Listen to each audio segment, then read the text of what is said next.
Hello जमनाई, welcome to Guruma Hindi tarot. और ये रीडिंग है इस बारे में कि क्या ये पर्सन कभी बदलेगा।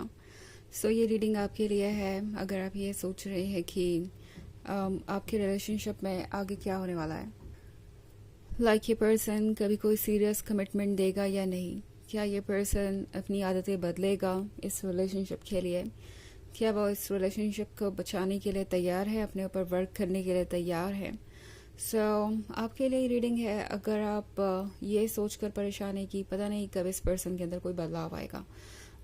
उस सिचुएशन में स्पेशली जब कोई गलती बार बार ये पर्सन रिपीट कर रहा है और आप समझ नहीं पा रहे कि आप किस हद तक चीज़ों को नज़रअंदाज करेंगे। मे बी आप हर बार इनकी गलतियों को माफ़ कर देते हैं या भूल जाते हैं और सोचते हैं कि चलो आगे बढ़ते हैं, क्योंकि ये पर्सन हर बार आपसे यही प्रॉमिस करता है कि वो अपनी गलतियों को रिपीट नहीं करेंगे।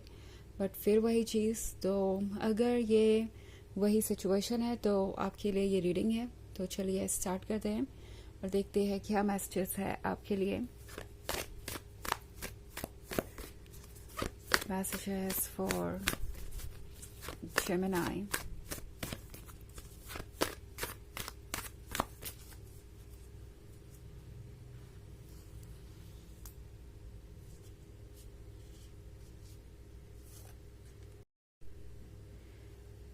Page of Cups, Five of Wands,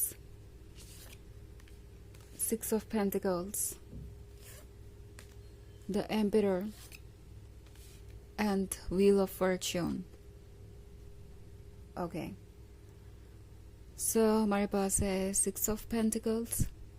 I think ये पर्सन हमेशा आपसे मदद मांगता रहता है या फिर हमेशा गलती करके आपसे फॉरगिवनेस की उम्मीद करता है। शायद ये पर्सन आपको ये शो करना चाहता है कि वो कोशिश तो कर रहे हैं मगर सिचुएशन को नहीं बदल सकते, क्योंकि ठीक 6 ऑफ पेंटिकल्स के बाद व्हील ऑफ फॉर्च्यून है। व्हील ऑफ फॉर्च्यून दर्शाता है टाइम को, डेस्टिनी को, जो कि अपने अकॉर्डिंग ही फोल्ड होती है। उसे हम जल्दी या लेट नहीं कर सकते एंड उस पर हमारा कोई कंट्रोल भी नहीं है। तो ये पर्सन कुछ चीज़ों को ऐसे शो कर सकता है जैसे कि उस पर उनका कोई कंट्रोल ही नहीं है। वो जो कुछ भी कर रहे हैं वो आपको हर्ट करने के लिए नहीं करते या जानबूझ के नहीं करते, बट हर बार कोई ना कोई रीज़न होता है उनकी गलती का या उनके अपने प्रॉमिसेस को पूरा नहीं करने का। ये पर्सन एक्सक्यूजेस बहुत दे सकता है आपको और बहुत अच्छे हैं ये अपनी बातों को कहने में। प्रोबेबली ये पर्सन ऐसे साउंड करता है जैसे कि वो बिल्कुल सच बोल रहे हैं एंड आप हर बार उन्हें मौका देते हैं क्योंकि आपको लगता है कि इसी में भलाई है। ये पर्सन ज़रूर सीखेगा वक्त के साथ, ज़रूर सही वक्त आने पे अपने प्रॉमिसेस को पूरा करेगा। But at the same time शायद आप एक ऐसे पर्सन से भी डील कर रहे हैं जो कि द एम्परर है। अब द एम्परर होने का मतलब है कि शायद ये पर्सन खुद को परफेक्ट समझता है।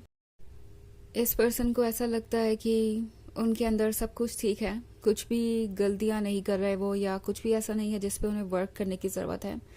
वो द एम्परर है तो परफेक्शन है और इस परफेक्शन को बदलने की कोई आवश्यकता नहीं है। इस पर्सन को ऐसा लगता है कि वो स्पेशल है, आपके प्यार ने उन्हें बहुत स्पेशल फील कराया है। उन्हें लगता है जैसे कि वो ये किंग है, वो सबसे बेहतर है और उन्हें कोई भी ज़रूरत नहीं है कि वो अपने ऊपर किसी भी तरीके का वर्क करें।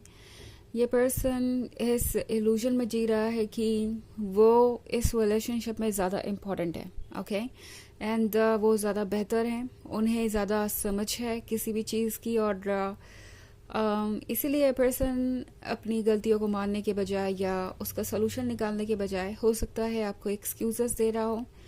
एट द सेम टाइम इस पर्सन को आपकी ज़रूरत भी है। ये वो अच्छे तरीके से जानते हैं कि आप उनकी लाइफ में क्या जगह रखते हैं और कितने इम्पोर्टेंट हैं।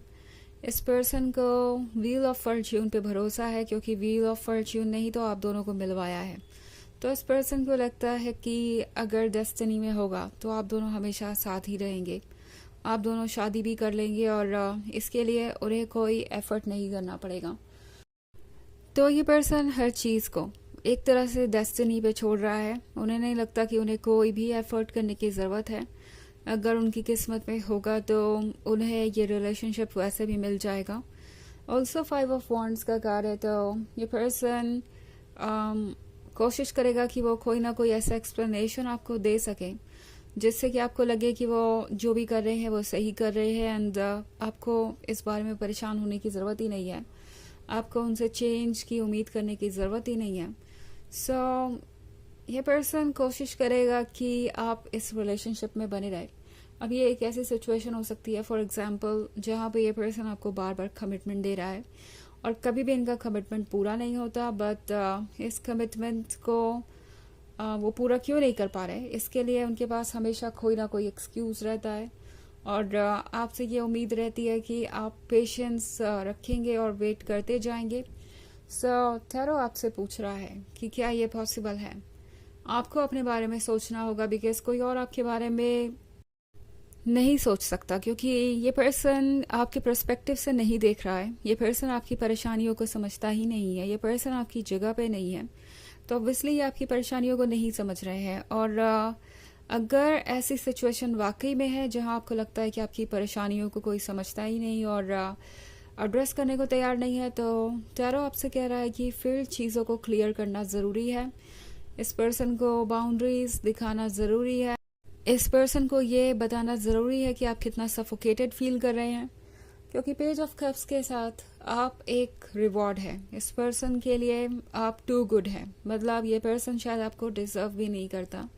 और अगर फिर भी आप इस सिचुएशन में है कि आप ही को हर चीज़ इनिशिएट करनी पड़ रही है, आप ही को हर चीज़ का सॉल्यूशन ढूंढना पड़ रहा है, आप ही को वर्क करना पड़ रहा है इस रिलेशनशिप में, मतलब ये रिलेशनशिप एक तरफा हो गया है, तो आपको सोचना चाहिए कि क्या आप इस सिचुएशन में कंटिन्यू कर सकते हैं।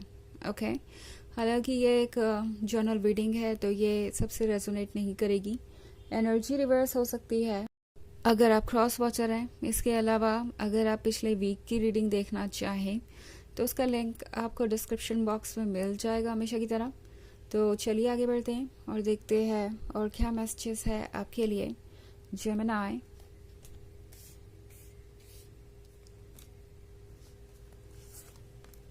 The High Priestess, Death, Eight of Wands, The Hierophant, and Judgment. Okay. So death का कार्ड है यहाँ पे। डेथ के कार्ड के साथ आई थिंक आप में से बहुत सारे लोग ऐसा महसूस कर रहे हैं जैसे कि इस रिलेशनशिप में कुछ डेड है। जिस तरीके से आपके बीच में पहले प्यार था और एक दूसरे के प्रति रिस्पेक्ट थी, वो चीज़ अब शायद ख़त्म हो गई है या कम हो गई है। जजमेंट का कार्ड आपसे ये कह रहा है कि आपको इस वक्त कोई डिसीजन लेना पड़ सकता है। मे बी आपको कभी कभी ऐसा फील हो कि आप इस पर्सन को जज कर रहे हैं तो आप ये ठीक नहीं कर रहे, आप एक अच्छे पर्सन नहीं हैं, but at the same time judgement भी ज़रूरी होता है कभी कभी, क्योंकि हम अपने लिए सही रास्ते ढूंढ रहे होते हैं तब। तो 8 ऑफ वॉन्ड्स की कार्ड के साथ टैरो आपसे कह रहा है कि आपको शायद इस वक्त ये समझने की ज़रूरत है कि आप एक जर्नी पे है और ये पर्सन सिर्फ उसके एक हिस्से तक ही है। मे बी आप एक ऐसे पर्सन के साथ है अभी जो आपको प्रिपेयर करने के लिए आया है फ्यूचर के लिए। सो ये पर्सन बदलेगा, लेकिन शायद आपके जाने के बाद ही, और आपके अंदर भी बहुत कुछ बदलेगा। ओके, द हायरोफेंट आपसे कह रहा है कि वो आपको लेके जा रहा है वहाँ पे जहाँ आप जाना चाहते हैं, उस परफेक्ट रिलेशनशिप की तरफ जो आपके लिए वेट कर रहा है। द हाई प्रीस्टेस आपसे कह रही है कि आप पहले से ही काफ़ी समझदार हैं, आपको ट्रुथ का पता है, बस अब काम इतना ही है कि आप उस ट्रुथ को माने और उसके अकॉर्डिंग एक्ट करें। ओके, तो चलिए देखते हैं आपके लिए ओरेकल मैसेज क्या है।